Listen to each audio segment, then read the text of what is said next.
সারা দেশে অরাজকতা চলছে, এভাবে কোনো দেশ চলতে পারে না। যেখানে একটা পরিবর্তন দরকারি।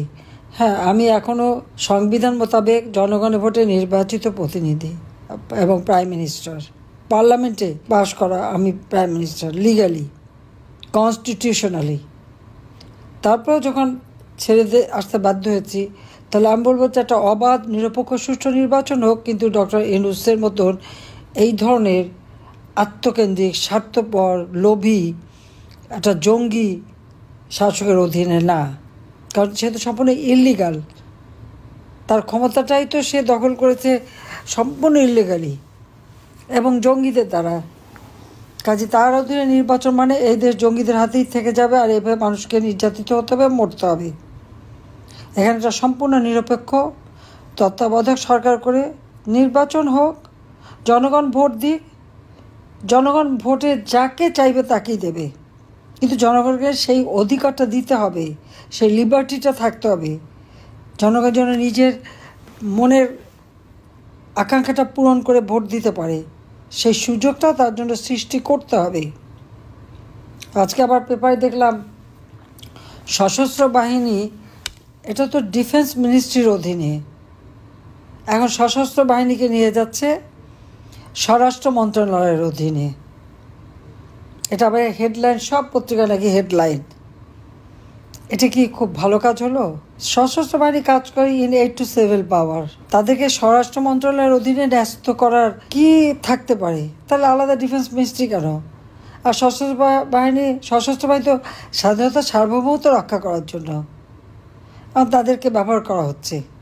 আর সেখানে আর্মি ডিপ্লয় থাকা সত্ত্বেও আজকে মানুষ খুন করে। গত পরশুদিনও দেখা গেল নোয়াখালী একটা ইউনিয়নে ছাত্রলীগের প্রেসিডেন্টকে মেরে গাছের সাথে ঝুলিয়ে রেখেছে। মানুষের জীবনের কোনো মূল্যই নাই, এটা দেখার কেউ নাই। ঘরের মধ্যে ঢুকে নারীদের, স্বামীকে, বোনদেরকে, স্ত্রীকে ধর্ষণ, বা সংখ্যালঘু সম্প্রদায় কি হিন্দু, মুসলমান, খ্রিস্টান, এসব কোনো বাদ নাই। তো যাক, আমি এটা বলবো যে এখন মানুষের ভিতরে যখন এই চেতনাটা আসছে, সকলকে ঐক্যবদ্ধ হতে হবে এবং এই দুঃশাসন সাহসের সাথে মোকাবেলা করতে হবে, দুঃশাসনের হাত থেকে দেশকে রক্ষা করতে হবে। আর আমি যত দূরেই থাকি, আমার মনটাও তো বাংলাদেশেই পড়ে আছে। আমি তো আছি, বাংলাদেশের মানুষের পাশেই আছি।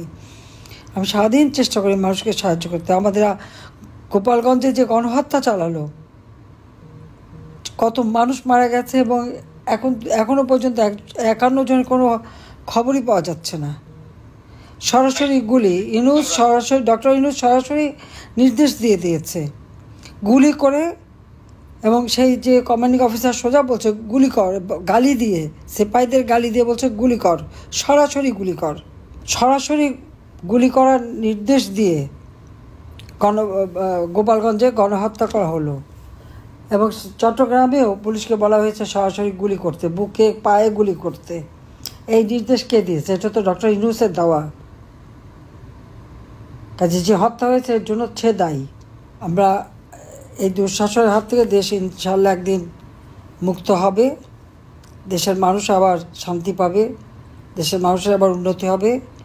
আর আমাদের তরুণ সমাজ, শিক্ষার্থী সবাইকে এবং আমাদের খেটে খাওয়া মানুষ সবাইকেই বলবো যে আজকে যখন উপলব্ধি এসেছে মানুষের মাঝে, তখন নিশ্চয়ই মানুষের জয় হবে, জনতার জয় হবে।